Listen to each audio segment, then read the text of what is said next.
المغاربة. شنو تقال في مجلس الشيوخ الأمريكي على البوليزاريو؟ Mr. Palladino, thank you for being here and testifying this afternoon. I'd like to ask you about the specifics of your testimony, and specifically two things you said in your written testimony back to back. You said that, quote, Algeria's counterterrorism successes also make it a critical pillar of stability in the region. Then in the very next paragraph you said, again I'm quoting, quote, we look to North African countries to provide critical support to ensuring terrorist activity in the Sahel does not spread. Now I'm assuming that that somewhat opaque reference to terrorist activity in the Sahel is about the Polisario Front, though you didn't name the group.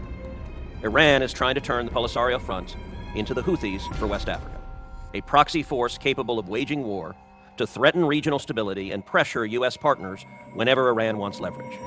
The Polisario Front works with Iranian terrorist groups. It takes drones from the IRGC. It moves weapons and resources around the region, including to jihadists, and much more. I believe they should be designated as a terrorist group, and I've drafted a bill to do so if there is no change in their behavior. Before getting to any other questions, is that what you meant by, quote, terrorist activity in the Sahel? Were you talking about the Polisario Front? It's an important question, Senator. Thank you. What I was referring to, what I would say in regards to the Polisario is President Trump has made clear his desire to achieve a lasting resolution to the problem in the Western Sahara, to that dispute. And as part of that, American policy currently is we're engaging all parties, and we're going to continue to pursue that for a lasting resolution, and we seek that because if we can get to that resolution, that is going to be our best shot at advancing peace and security, which will prevent further terrorist activity. Now, you mentioned designation, Senator, and I would just add, we're constantly assessing threats to the American homeland, and we have a process for that. It's something that we will continue to look at, and as the Secretary said, if we proceed, that will be grounded in the process and the evidence and the law. Thank you, Senator.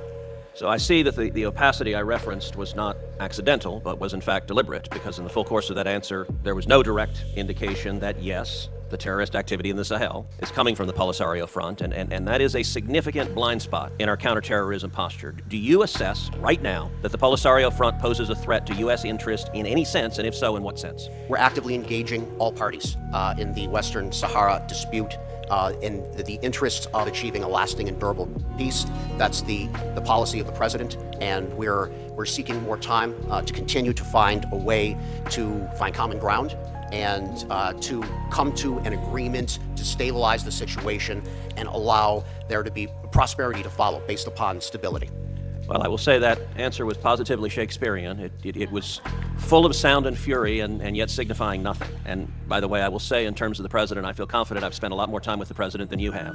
And he does not have any difficulty at all calling terrorists what they are. Mr. Borkert, let's see if we do any better with you. Iran has trained fighters from the Polisario Front, and Hezbollah has provided them with weapons. In your written testimony, you said that your bureau is working with North African countries to counter the threat from Iran and its proxies, and you specifically talked about groups tied to the IRGC and Hezbollah. You likewise did not specifically mention the Polisario Front. First of all, same question to you. When you talk about the threat posed to North African countries by Iran and its proxies, does that include the Polisario Front? Senator, thank you for that question. We continue to monitor activities throughout North Africa. We continue to see if the IRGC and Hezbollah are their activities in that region and globally. And as we look at these activities, we will work with our partner countries in order to counter those threats and where possible designate or encourage those countries to designate the IRGC, Hezbollah, and those terrorist groups. So I have to say, it seems to me you turned to your colleague and said, hold my beer. It certainly, let me just ask a final question to both of you. Were both of you instructed in this testimony not to say anything negative about the Polisario Front? Because it sure seems like you were. Senator, I'm just trying to explain what we're trying to do policy-wise. That's a yes or no question. Were you? And I received no instructions to that effect, Senator. Senator, I received no instructions to those effects either. So you just decided to go down that road for the heck of it. Okay, thank you. خاص البوليساريو يتصنفوا منظمة إرهابية.